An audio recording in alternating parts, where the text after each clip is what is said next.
विद्यार्थियों, आप सभी का बहुत बहुत स्वागत है हमारे इस चैनल पर परीक्षांजलि पर। आज हम आपके लिए आज 8वीं कक्षा का गणित का पेपर जो हुआ है उसके हल लेकर के आए हैं। सभी जल्दी जल्दी देख लीजिए और अपने नंबर मिला लीजिए। तो चलिए बढ़ते हैं। पहला सही विकल्प दे रखा बहुविकल्पीय प्रश्न में सही विकल्प चुन करके उत्तर लिखिए। प्रत्येक प्रश्न के लिए 1 अंक निर्धारित है। पहला प्रश्न दे रखा कि 5/2 प्लस 6/2, 5/2 धन 6/2 बराबर क्या होता है। ऑप्शन में दे रखा है ए 11/2, बी 5/2, सी 6/2 या डी 11/4। तो विद्यार्थियों इसका सही उत्तर जो है वो ये डी वाला हो जाएगा 11/4। अगला प्रश्न दे रखा था x - 5 बराबर 10, तो x का मान है x - 5 बराबर 10 है, तो x का मान क्या है। ऑप्शन दे रखे थे ए 5, बी -5, सी 15 और डी -15। तो विद्यार्थियों इसका सही उत्तर जो है x का मान जो है 15 हो जाएगा। सी वाला उत्तर इसका सही हो जाएगा +15। तीसरा, चतुर्भुज के अंतःकोणों के मापों का योग होता है। चतुर्भुज के अंतःकोणों के मापों का योग कितना होता है। ऑप्शन ए में दे रखा है 90 डिग्री, बी में दे रखा है 180 डिग्री, सी में दे रखा है 360 डिग्री और डी दे रखा है 720 डिग्री। तो विद्यार्थियों चतुर्भुज के अंतःकोणों का माप जो है वो उनका योग 360 डिग्री होता है। सी वाला ऑप्शन यहाँ पर सही हो जाएगा।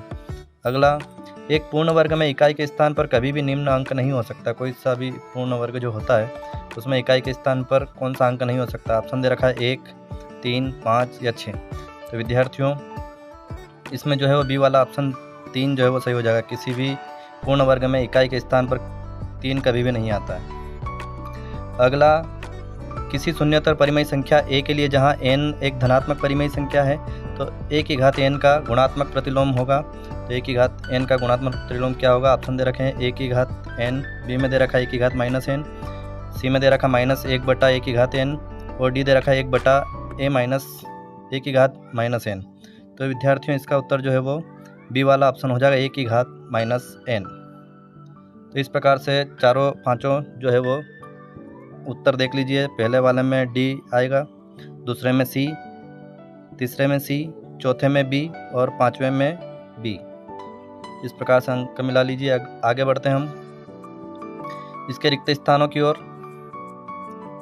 जहां दे रखा है सभी के लिए 1 अंक है। संख्या 1/4 में खाली स्थान में जोड़ने से -1 प्राप्त होता है। तो विद्यार्थियों 1/4 एक संख्या दे रखी है, इसमें -5/4 अगर जोड़ते हैं तो हमको उत्तर -1 प्राप्त होता है, ऋण 1 प्राप्त होता है। तो यहाँ पर ऋण 5/4 उत्तर लिखेंगे खाली स्थान में। अगला 7वां प्रश्न दे रखा, केवल रेखाखंडों से बना सरल बंद वक्र खाली स्थान कहलाता है। तो केवल रेखाखंडों से बना सरल बंद वक्र जो है वो बहुभुज कहलाता है। तो यहाँ बहुभुज लिखेंगे।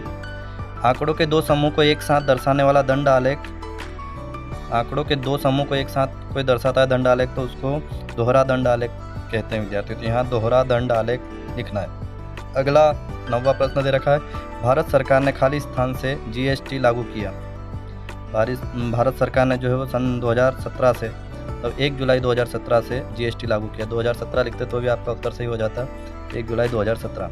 अगला, शून्य घातांक वाली संख्याओं का मान खाली स्थान होता है। तो शून्य घातांक वाली संख्याओं का मान जो है वो हमेशा विद्यार्थियों 1 होता है। तो यहाँ खाली स्थान में 1 आ जाएगा। इसलिए देख लीजिए छठे प्रश्न के रिक्त स्थान में जो है वो -5/4, 7वें में बहुभुज, 8वें में दोहरा दंड आलेख, 9वें में 2017 और 10वें में आएगा 1। आगे बढ़ते हैं विद्यार्थियों अति लघु उत्तरीय प्रश्न की ओर। जहाँ दे रखा है 11वां प्रश्न, किसी चतुर्भुज के 3 क्रमागत कोणों की माप क्रमशः 60 डिग्री, 80 डिग्री और 120 डिग्री हो तो चौथे कोण की माप क्या होगी। तो विद्यार्थियों आपको पता है चतुर्भुज के चारों कोणों का माप 360 डिग्री होता है। तो यहाँ 3 कोण दे रखे हैं, 60 डिग्री, 80 डिग्री और 120 डिग्री। तो इन तीनों का योग जो है वो 260 डिग्री होता है। 360 में से घटाएंगे तो 100 डिग्री बचेगा। यहाँ पर 100 डिग्री जो है वो इसका उत्तर आएगा। अगला प्रश्न दे रखा है, पृथ्वी से सूर्य की दूरी कितने किलोमीटर है। कथन से प्रयुक्त संख्या को मानक रूप में लिखिए। इसको मानक रूप में लिखना था, तो इसको मानक रूप में लिखने के लिए 1.496 × 10⁸ किलोमीटर इसका उत्तर जो है वो लिखना था विद्यार्थी। अगला 6:24 को सरलतम रूप में लिखिए। तो इसको जब हम काटेंगे 6 को एक बार 6 से कटेगा, 1 आएगा यहाँ पर, 6 चौक 24, 4 बार 24 कटेगा 6 से, तो इधर 1 आ जाएगा, इधर 4 आ जाएगा, तो 1:4 जो है वो सरल रूप इसका हो जाएगा विद्यार्थी। इस प्रकार आगे बढ़ते हैं 14वें प्रश्न की ओर। एक रेलवे स्टेशन के निकट कार पार्किंग शुल्क इस प्रकार है: 4 घंटों तक 60 रुपये, 8 घंटों तक 100 रुपये, 12 घंटों तक 140 रुपये। कार पार्किंग शुल्क तथा कार पार्किंग समय में कैसा अनुपात है? तो यहाँ समय देखिए, यहाँ 4 घंटे, 8 घंटे और 12 घंटे, 4 4 दूनी 8, 4 3 12, इस प्रकार से ये बढ़ रहा है, 1:2:3 इस प्रकार से। और यहाँ 60 100 रुपये, 60 में 100 रुपये मतलब 40 रुपये बढ़े, और 100 के बाद 40, फिर 40 रुपये बढ़े, 1:1 इस प्रकार से बढ़ रहा है। तो ये जो है वो एक जैसा अनुपात नहीं है, समय के अनुपात में नहीं है ऐसा लिखेंगे, या फिर सीधा अनुपात नहीं है। अगले प्रश्न की ओर बढ़ते हैं। प्रश्न क्रमांक 15। 9, 16, 17, 22 तथा 25 में कौन सी संख्याएं पूर्ण वर्ग नहीं है? ऐसी कौन सी संख्या है जो पूर्ण वर्ग नहीं है? तो इसमें जो है विद्यार्थियों 17 और 22 जो है वो पूर्ण वर्ग नहीं है।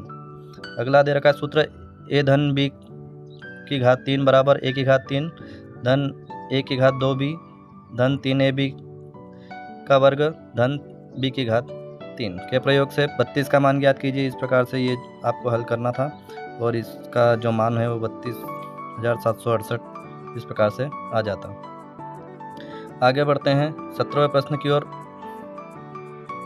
वितरकता के उपयोग से निम्नलिखित का मान ज्ञात कीजिए। 9/16 गुणित 4/12 प्लस 9/16 गुणित -3/9। तो इस प्रकार से आपको ये हल करना था प्रश्न क्रमांक 17, और ये जो है वो हल आपको प्राप्त होगा। आगे प्रश्न 18 देखिए। समीकरण 1-5/3 बराबर 1-3/5 को हल कर x का मान ज्ञात कीजिए। तो इसको हल करेंगे तो इस प्रकार से x बराबर जो है वो 8 आ जाएगा। यहाँ पर 2 को 16 से काटेंगे, 2 8 16 मतलब 8, x बराबर 8 इसका मान हो जाएगा। अगला नीचे 19वां प्रश्न दे रखा है। एक तरफ शिक्षक संख्या दे रखी है, एक तरफ आयु दे रखी है। प्रश्न दे रखा है पहला: इस आयत चित्र से क्या सूचनाएं प्रदर्शित हो रही है? तो इस आयत चित्र से जो है वो शिक्षक की आयु वर्षों में और उनकी संख्या प्रदर्शित हो रही है। किस आयु वर्ग में शिक्षकों की संख्या न्यूनतम है? तो यहाँ देखिए सबसे कम जो है वो यहाँ 35 से 40 वाले वर्ग में सबसे कम संख्या दिखाई दे रही है। ये उत्तर लिखना था 35 से 40 वर्ग में, 35 से 40 आयु वर्ग में। विद्यालय में सबसे कम आयु वर्ग में शिक्षकों की संख्या कितनी है? सबसे कम हमने देखा है 35 से 40, तो यहाँ शिक्षकों की संख्या विद्यार्थियों ये 1 दिखाई दे रही है, तो यहाँ हमको 1 लिखना है, शिक्षकों की संख्या 1 है। अगला बढ़ते हैं आगे। पाइथागोरस की 2 संख्याएं 6 व 8 है, तो तीसरी संख्या ज्ञात कीजिए। इस प्रकार से ये हल करना था, और ये तीसरी संख्या जो है वो 10 इस प्रकार से आ जाती। अगला प्रश्न दे रखा है। संख्या 3375 का अभाज्य गुणनखंड विधि से घनमूल ज्ञात कीजिए। तो ये सवाल जो है आपके सामने विद्यार्थियों किया हुआ है। इस प्रकार से इसका 15 जो उत्तर हो जाएगा घनमूल।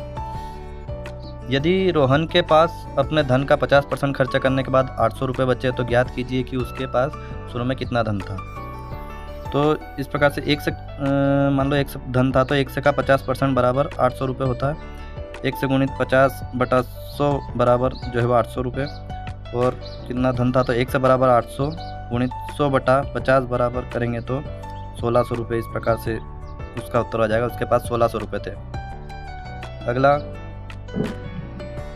23वां प्रश्न। x + y 2x + y + x + 2y x - y को सरल कीजिए। और फिर उसके बाद में किसी समचतुर्भुज के विकर्ण x - y 7.5 सेंटीमीटर एवं 12 सेंटीमीटर है, तो समचतुर्भुज का क्षेत्रफल ज्ञात कीजिए। इस प्रकार से आपको चतुर्भुज का ये क्षेत्रफल ज्ञात करना था 24वें प्रश्न में, और 45 वर्ग सेंटीमीटर इसका उत्तर आ जाता। अगला 3 मीटर वर्ग प्लस 9 मीटर प्लस 6 के गुणनखंड 3m की घात 2 प्लस 9m प्लस 6 के गुणनखंड ज्ञात कीजिए। तो इस प्रकार से देख लीजिए। और आखिरी प्रश्न जो दे रखा था वो सेब की संख्या और मूल्य। एक तरफ सेब की संख्या और एक तरफ मूल्य दिया गया था। आपको इस प्रकार से एक दंड आलेख बनाना था। एक तरफ सेब की संख्या लिखनी थी और एक तरफ मूल्य जो है वो दर्शाना था। इस प्रकार से ये x और y अक्ष है, और इस प्रकार से आपका पेपर पूरा होता है। आप सभी का बहुत बहुत धन्यवाद। हमारे साथ बने रहें। अपने सभी साथी दोस्तों को जरूर से जरूर शेयर करें, सभी सब्सक्राइब करें, ताकि आपको आगे के भी पेपर प्राप्त हों। कोई समस्या हो तो कमेंट में ज़रूर लिखें। आप सभी का बहुत बहुत धन्यवाद।